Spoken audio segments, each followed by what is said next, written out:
Bien, en este vídeo te voy a hablar concretamente de cómo te afectan las hormonas del estrés. Bienvenidos a mi programa. Hola, bienvenidos a mi programa y hoy te voy a hablar de cómo te afectan las hormonas del estrés. Como ya sabemos, el cerebro regula el funcionamiento del ser humano, pero lo más curioso es que las sustancias químicas que segrega también afectan a nuestras emociones. Concretamente, hoy te voy a hablar de las hormonas que nos hacen activar el organismo, es decir, elevar la activación cortical y, por tanto, llegar incluso a estar en estado de estrés y en estado de alarma. Las hormonas implicadas son el cortisol, la adrenalina y el GABA.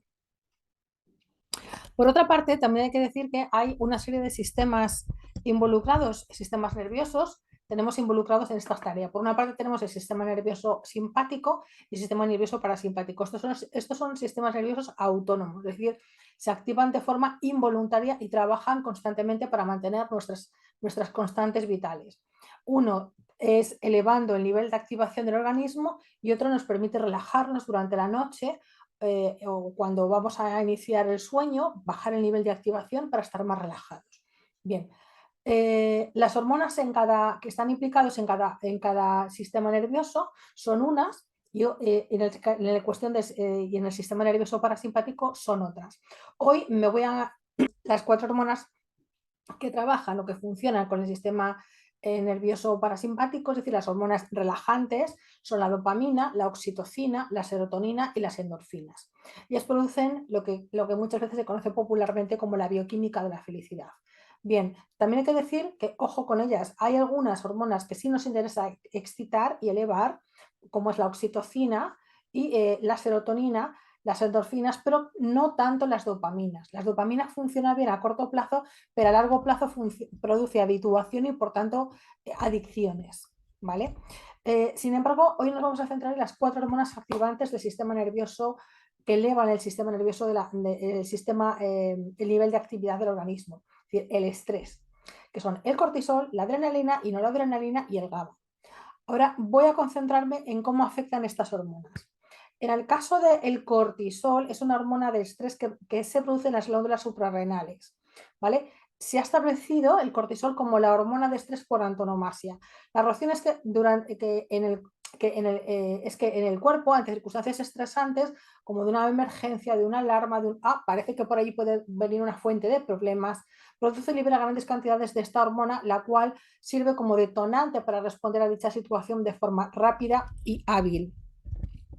En circunstancias de normalidad, eh, la,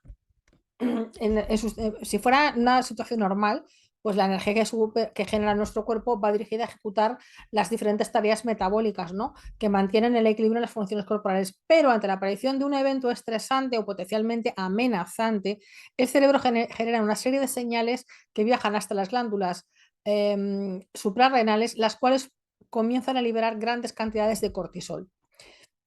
Entonces, una vez generado este cortisol, viaja a lo largo de todo el organismo y se encarga de descargar grandes dosis de glucosa en sangre. ¿Por qué? Porque la glucosa es la comida o el alimento, genera una gran cantidad de energía en los músculos, los cuales pueden moverse con mayor rapidez y ofrecer una respuesta de huida o evitación a la supuesta amenaza. Entonces, cuando el elemento estresante desaparece, pues nada, los niveles de cortisol restauran y el organismo vuelve a la normalidad. Todo bien. Pero claro, ¿cuál es el problema que tenemos con el estrés? Es que en lugar de ser estimulante y bueno, ya me ha dado una cierta euforia, realmente lo que yo veo es que realmente esta amenaza es demasiado grande, probablemente no pueda atenderla, no sé muy bien qué es lo que tengo que hacer, o veo que haga lo que haga, me va a comer, va a poder más, me va a sobrepasar. Y entonces ahí empieza la respuesta de huida, que claro, nos da glucosa para manejar los músculos, para huir, para correr físicamente. Pero ¿qué ocurre en esta sociedad de hoy en día?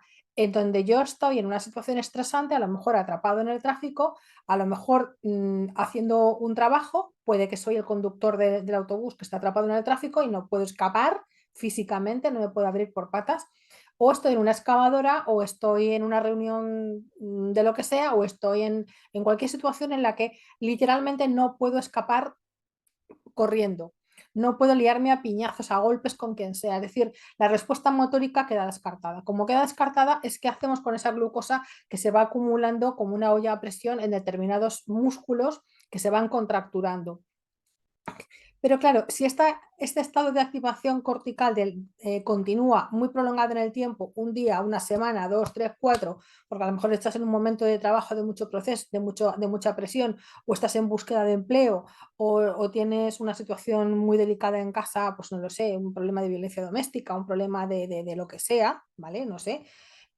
O estás viendo un despido inminente, o estás con una preocupación de una enfermedad grave, inminente, ¿vale? Entonces, claro, la activación cortical, el nivel de activación del organismo continúa. Entonces, porque la amenaza continúa en el tiempo. Entonces, falta glucosa, entonces se da ese bajón físico y cognitivo porque falta glucosa, ¿vale? Y esas grandes bajadas de glucosa que ocurren después de un momento de mucho estrés.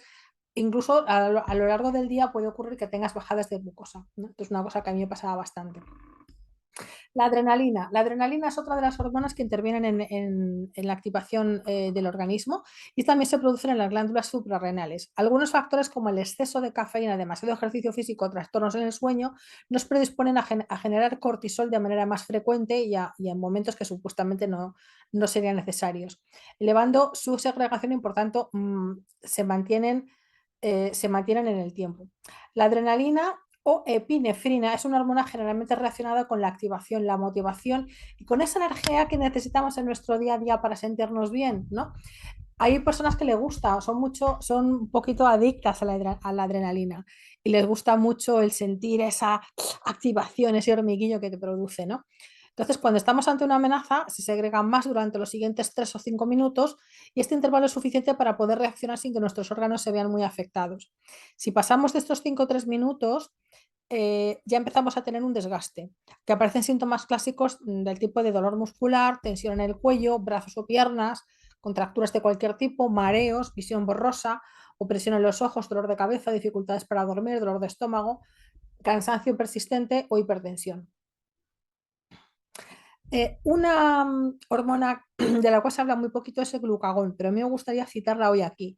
Se sintetiza mediante las células del páncreas y su principal foco de actuación es en el metabolismo de los hidratos de carbono. ¿Por qué es importante? El cometido principal de esta hormona se basa en dejar que el hígado libere glucosa en los momentos en que nuestro cuerpo la necesita, bien por una situación estresante como con el objetivo de activar los músculos, o bien porque los niveles de glucosa sean bajos. Entra en funcionamiento el glucagón, sube la glucosa. Ante una situación de emergencia o estrés, el páncreas libera una gran dosis de glucagón en el torrente sanguíneo para cargar de energía a nuestro cuerpo. Este desequilibrio hormonal, aunque útil en situaciones de amenaza, puede resultar muy peligroso en personas que padecen algún tipo de diabetes. Ojo, cuidado, ¿vale? Eh, ¿Qué ocurre? Que cuando tú llevas estresado durante mucho tiempo y estás impulsando continuamente chorros de cortisol, chorros de glucosa, a largo plazo tienes tendencia a tener un desequilibrio y padecer una posible diabetes. Otra de las hormonas que también me gustaría citar es la prolactina. Ya sé que es una hormona que es muy conocida por su implicación en la secreción de leche durante el periodo de lactancia. Y los niveles de prolactina, también hay que decir, en el caso de las mujeres, pueden verse seriamente afectados en situaciones de estrés que se prolongan en el tiempo, llegando a provocar hiperprolactinemia. Es decir, esto es un incremento en los niveles de prolactina en sangre y esta mayor presencia de prolactina en sangre inhibe mediante diferentes mecanismos la liberación de hormonas hipotalámicas encargadas de la sintetización de estrógenos. Y esto ya nos duele más a todos un poquito. Con alto nivel de estrés se corta la lactancia, que esto es muy importante, y como consecuencia de la inhibición de las hormonas sexuales femeninas acarrea en la mujer una reducción en los estrógenos, alteraciones menstruales o incluso falta de ovulación. Esto ya es importante. Y ya que estamos hablando de hormonas sexuales y de sexo, vamos a hablar ya de las hormonas sexuales y de cómo nos afectan ante circunstancias estresantes. Normalmente, como hormonas sexuales, me refiero a la testosterona, estrógenos y progesterona, porque se van a ver afectados su funcionamiento normal. En el caso de la testosterona y del estrés, Cuando la persona experimenta niveles de estrés altos durante largos periodos de tiempo, la producción de testosterona disminuye, ya que el cuerpo prioriza la liberación de otras hormonas como el cortisol, más útiles en situaciones de estrés o peligro, más que de apareamiento. Entonces, fruto de este prolongado efecto de sometimiento prolongado a los efectos de inhibición de la testosterona, la persona puede experimentar problemas sexuales como la impotencia, disfunción eréctil o falta de deseo sexual. Otros síntomas vinculados con la reducción de los niveles de testosterona son los cambios de humor, la fatiga y el cansancio constante, problemas de insomnio o conciliar el sueño, ¿vale? Esto referido a la testosterona. Vamos a hablar ahora de los estrógenos. Como te dije hace un poquito, los altos niveles de estrés disminuyen la liberación de estrógenos, perturbando el funcionamiento sexual normal de la mujer. Sin embargo, la correspondencia entre estrógenos y estrés se produce de manera bidireccional, de forma que los efectos del estrés contribuyen a reducir el nivel de estrógenos, pero al mismo tiempo estos ejercen una función protectora ante los niveles de estrés. O sea, si tú estás en situación, yo conozco el caso de una mujer que, bueno, que estaba recién dada a luz, tenía un bebé de pocas semanas y tuvo un altercado en el tráfico bastante gordo. Vamos, pensó bueno, que iba a tener un problema, un accidente de tráfico que luego por suerte no tuvo, pero bueno, se llevó el susto. Entonces, de momento, bueno, pues mientras que terminó de salir de esta situación, de este susto, de este alto nivel de estrés, llegó a casa súper preocupada, pero bueno, le tocaba darle el pecho a la nena. Entonces le dio el pecho a la nena y de repente vio como de momento se empezó a sentir bien y de repente pues decía, bueno, ¿y qué es lo que ha pasado? Entonces, según me lo estaba contando a mí, bueno, efectivamente, el hecho de que no te haya afectado a la lactancia y tú hayas podido seguir impulsando todas estas hormonas, ha hecho que regule automáticamente el nivel de cortisol, ¿vale? Eh, Vamos a seguir con las hormonas femeninas, vamos a hablar de la progesterona, que se elabora en los ovarios y entre sus muchas funciones se encuentra la de ajustar el ciclo menstrual e intervenir en los efectos de los estrógenos, con la finalidad de que estos no sobrepasen su estimulación del crecimiento celular.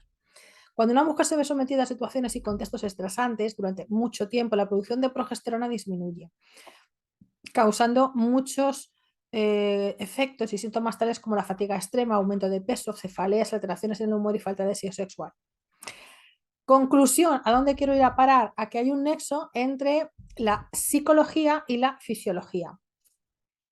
La existencia de las hormonas del estrés muestra hasta qué punto el sistema endocrino está vinculado a nuestros estados mentales y a nuestros estilos de comportamiento, ¿vale? Y el comportamiento es una cosa que yo ya sí puedo cambiar de forma voluntaria. Vamos a ver cuáles son las teclas que hay que pulsar, esa es otra historia. Entonces, la liberación de uno u otro tipo de hormona es capaz de producir cambios medibles tanto en las dinámicas neurobiológicas del organismo como en la frecuencia de aparición de ciertas acciones. Y hasta aquí el vídeo de hoy. Espero que te haya sido interesante, que te hayas dado cuenta hasta qué punto el estrés te impacta en tu vida cotidiana y en tu nivel fisiológico y bueno, te vaya dando ya unas pistas de cómo poder revertir esta acción. Pues nada más, si te ha gustado, dame un like, comparte y te veo en el siguiente vídeo.